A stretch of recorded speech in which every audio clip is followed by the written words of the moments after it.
La compañera, pues este video es para introducir a Spinoza, que vamos a estar trabajando la próxima semana. El texto es Tratado Teológico Político, capítulos 16 y 17, exclusivamente. Estamos dando continuación a nuestras lecturas de la tercera unidad, que es, digamos, la recepción crítica de la teoría hobbesiana en el siglo XVII. Ya trabajamos Locke. Ahora vamos a trabajar a Spinoza, que es un filósofo holandés previo a Locke, pero que decidimos verlos primero al revés, justo por el contexto inglés que ya habíamos empezado sobre Inglaterra. Eh, Bien, entonces les voy a dar una brevísima introducción del contexto en el que está escribiendo Spinoza, como siempre hacemos, para que ustedes tengan algunas herramientas para enfrentarse a la lectura. Por cierto, el material de la introducción está sacado de este texto, que se llama La anomalía salvaje de Antonio Negri, que es un texto que Negri escribe en la cárcel sobre Baruch Spinoza y que a mí me parece que es un gran libro, me gusta mucho. Bueno, en fin, entonces cuando hablamos de Spinoza estamos hablando de Holanda, siglo XVII, ya es un capitalismo maduro, muy maduro. Eh, Holanda es una potencia comercial, industrial, y también es una potencia en piratería, ¿no? Lo cual siempre es bueno. El siglo XVII. Eh, Sin embargo, Negri dice que es un capitalismo con ciertas particularidades, ¿no? Que lo hacen distinto a- al capitalismo del resto de los países de Europa. El principio principal es que no es un capitalismo que se enmarque en un estado absolutista, lo cual le da ciertas características muy particulares, ¿no? Por ejemplo, las siguientes implicaciones. Una, si bien ya es un capitalismo maduro de escala global, el Estado no es absoluto y por tanto hay espacios o nichos, ¿no?, de desarrollo cultural que quedan al margen de la dominación estatal. Es decir, hay espacios que no responden a los intereses de Estado que están produciendo cultura. ¿Ah? Dos, no se ha presentado una división del trabajo social tan radical como ocurre en los estados absolutistas de la época, ¿no? También lo dice Negri. Entonces, fíjense, los dos puntos anteriores permiten, uno, que la producción teórica y filosófica pueda ocurrir al margen de la academia y de los circuitos estatales, ¿no? Eh, Spinoza, por ejemplo, rechaza una cátedra que le ofrecen en la Universidad de Heidelberg, ¿no? ¿Por qué? Porque no quiere producir en la academia y quiere mantener su independencia teórica. Dos, las condiciones materiales para la reflexión libre y crítica están dadas, ¿no? Spinoza no produce pensamiento proestatal, de hecho es profundamente crítico, por eso Negri lo llama una anomalía salvaje. Es un tipo que está escribiendo cosas rarísimas, de súper izquierda en el siglo XVII, que en muchos sentidos se adelantan a su tiempo. Entonces, hay un pensamiento rebelde, un pensamiento contestatario ahí. Después, por otro lado, los pensadores y teóricos de la época también son productores, dice Spinoza en este análisis muy marxista. Es decir, la visión del trabajo no ha hecho que el trabajo intelectual suceda de forma separada del trabajo manual o algo así, ¿no? Por ejemplo, Spinoza es oculista, el oficio que tiene es la de producción eh, de lentes, y sus amigos e interlocutores son médicos, matemáticos, economistas, comerciantes, cerveceros, es decir, y esto también le permite un pensamiento de una índole radicalmente distinta de la que, por ejemplo, el que produce Locke, que es a todas luces un académico, ¿no?, universitario y religioso. Ok, bueno, Spinoza también dice que es un capitalismo no mercantilizado. En Europa, en el siglo XVII, se caracteriza por la intervención del Estado en la economía y su control y dominación. Ujú. Por ejemplo, los rasgos característicos de este tipo de capitalismo mercantilista es acumulación de metal, construcción de monopolios, y está estrictamente relacionado con el absolutismo, cosa que no está sucediendo en Holanda. En Holanda, dice Negri, en lugar del mercantilismo se promueve la liberalidad del mercado, ¿no? Lo cual es extraño en el momento. Y es un capitalismo hegemónico, ¿no? Como en todos lados, pero anómalo. Digamos, también es un capital, unas condiciones raras para, para los estados europeos de la época. Ok, a ver, el contexto político de Holanda en la época es muy importante, ¿no? En los años en los que nos interesa, Holanda está partida en dos partidos políticos. El primero es el afiliado, digamos, el que tiene que ver con la Casa de Orange. Entonces, les decía que políticamente Holanda está partida en dos partidos políticos.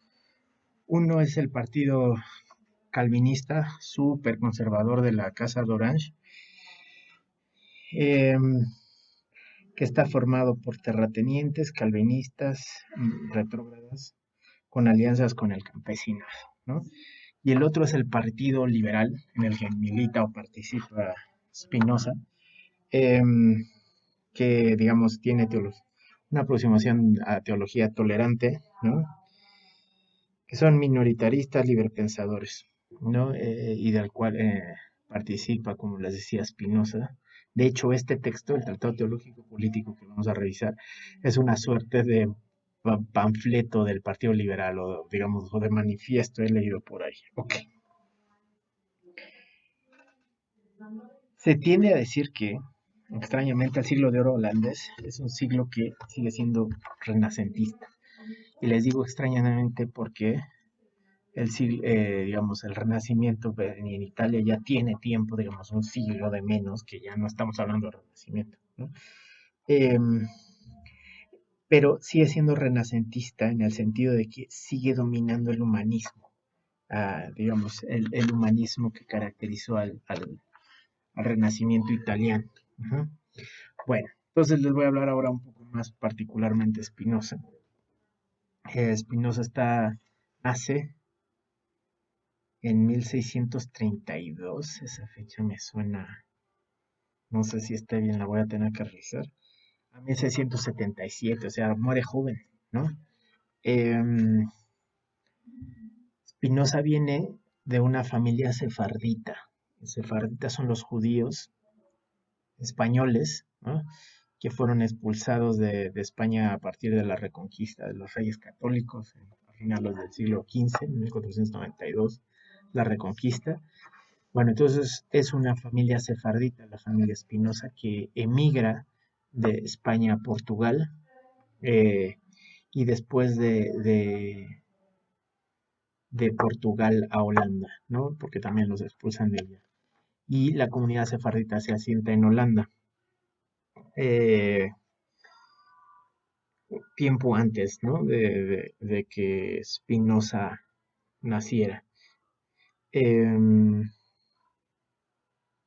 Bien, a principios del siglo XVII se van a Ámsterdam, la familia Spinoza, o sea, el propio siglo en el que nace Spinoza. ¿Por qué? Porque es un estado tolerante, con políticas religiosas tolerantes, y se instalan como judíos en la comunidad sefardita ahí, ¿no?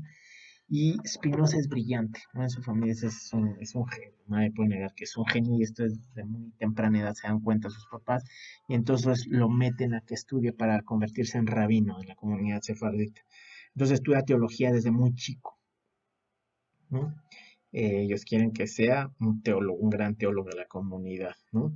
Sin embargo, Spinoza es profundamente crítico, así terriblemente crítico de la teología impartida en la sinagoga de su comunidad. Y eh, de hecho escribió un panfleto, ¿no? Del cual tenemos noticias, pero no subsiste, o sea, no hay ninguna copia, ese documento no existe. No escribió un panfleto súper crítico. eh,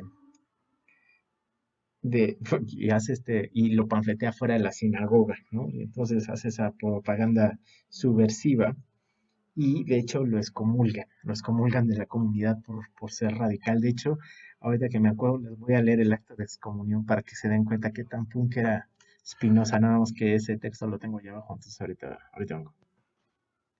Bueno, entonces les estaba yo contando del acto de excomunión de Spinoza. Se lo voy a sacar de este otro libro que se llama Las Cartas del Mal, de Baruch Spinoza, que es una maravilla, en donde básicamente Spinoza se echa un round con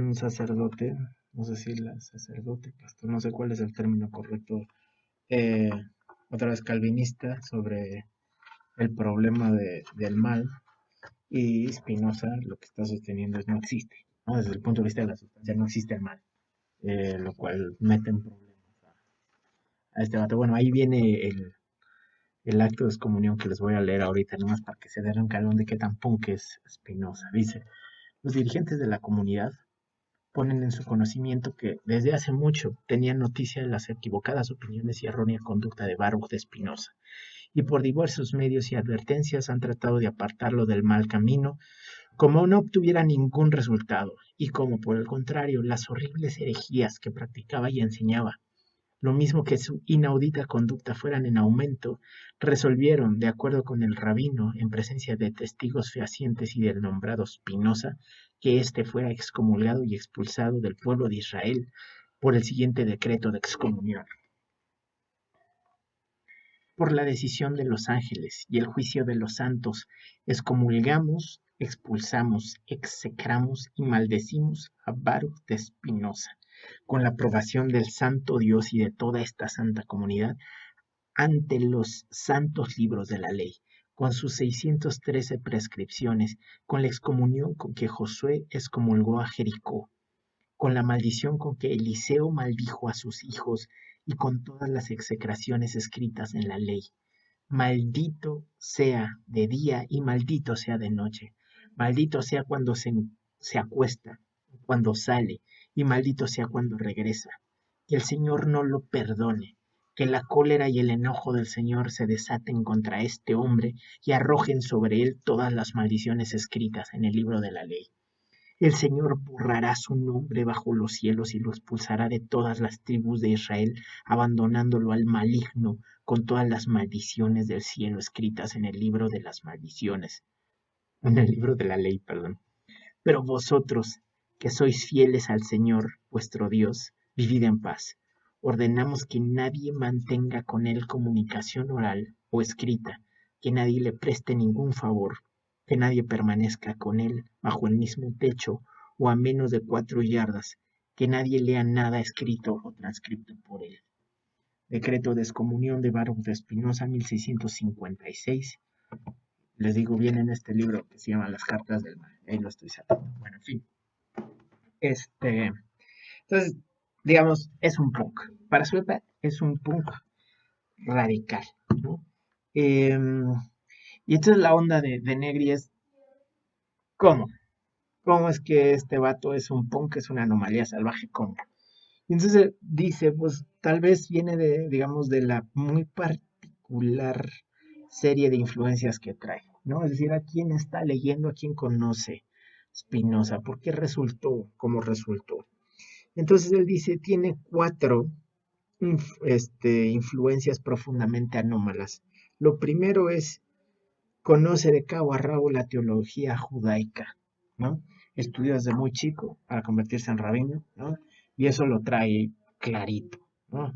Todo el Talmud y también, digamos, la filosofía clásica judaica, Maimónides, etcétera. Todo eso lo tiene, lo maneja súper bien. 2, conoce a profundidad todo el renacimiento humanista italiano, lo ha leído todo, ¿no? 3, conoce perfectamente la filosofía escolástica y la contrarreforma, lo cual es muy raro, ¿no?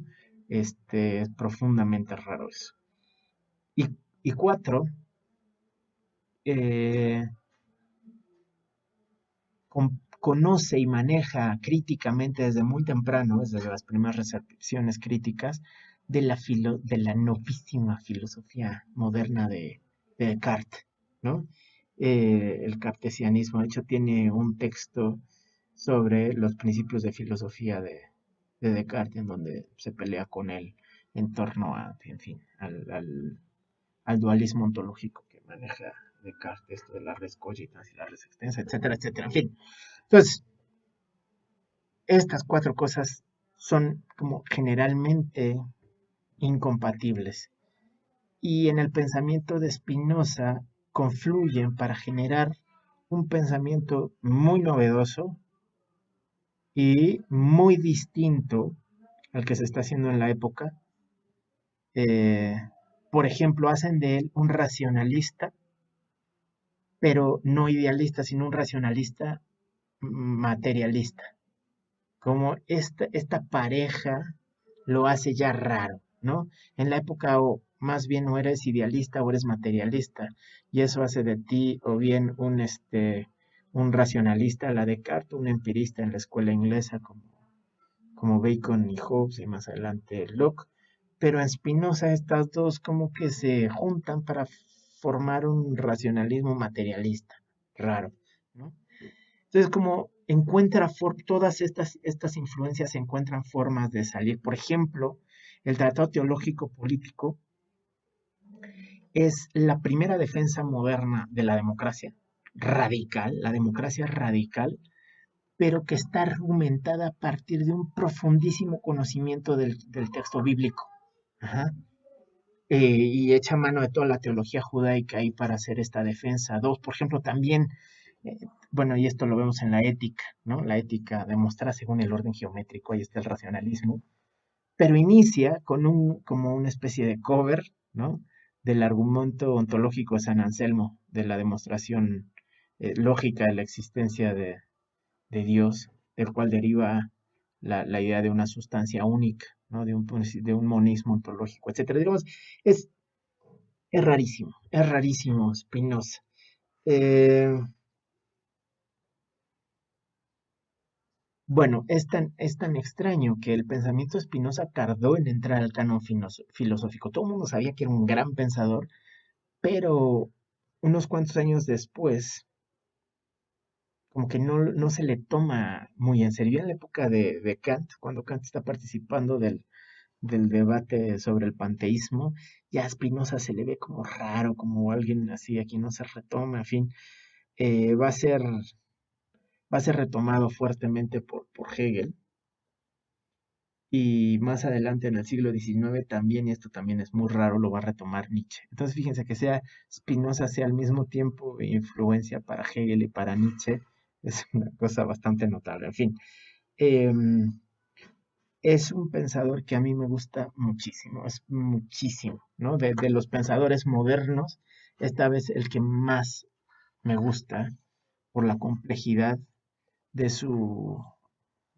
pensamiento, por cómo, digamos, en él la distinción disciplinaria entre ontología, ética y política digamos, no hay una diferencia clara o tajante, es más bien porosa la relación, ¿no? Estamos leyendo al mismo tiempo ontología, política y ética, ¿no? De formas mezcladas, porque es un pensador muy radical, es una izquierda muy, muy notable, que se va a adelantar muchísimo a su época. Por esta y muchas razones, a mí Spinoza me encanta. Entonces, bueno, este es como mi introducción para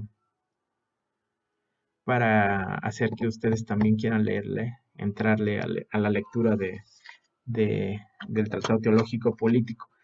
Solo vamos a leer dos capítulos, el capítulo 16 y el capítulo 17, que son precisamente los que vamos a poder relacionar con lo que habíamos estado trabajando previamente de Hobbes y Locke, ¿no? Son los que entran en discusión con la temática de la construcción del Estado político y social a partir de un estado de naturaleza previo.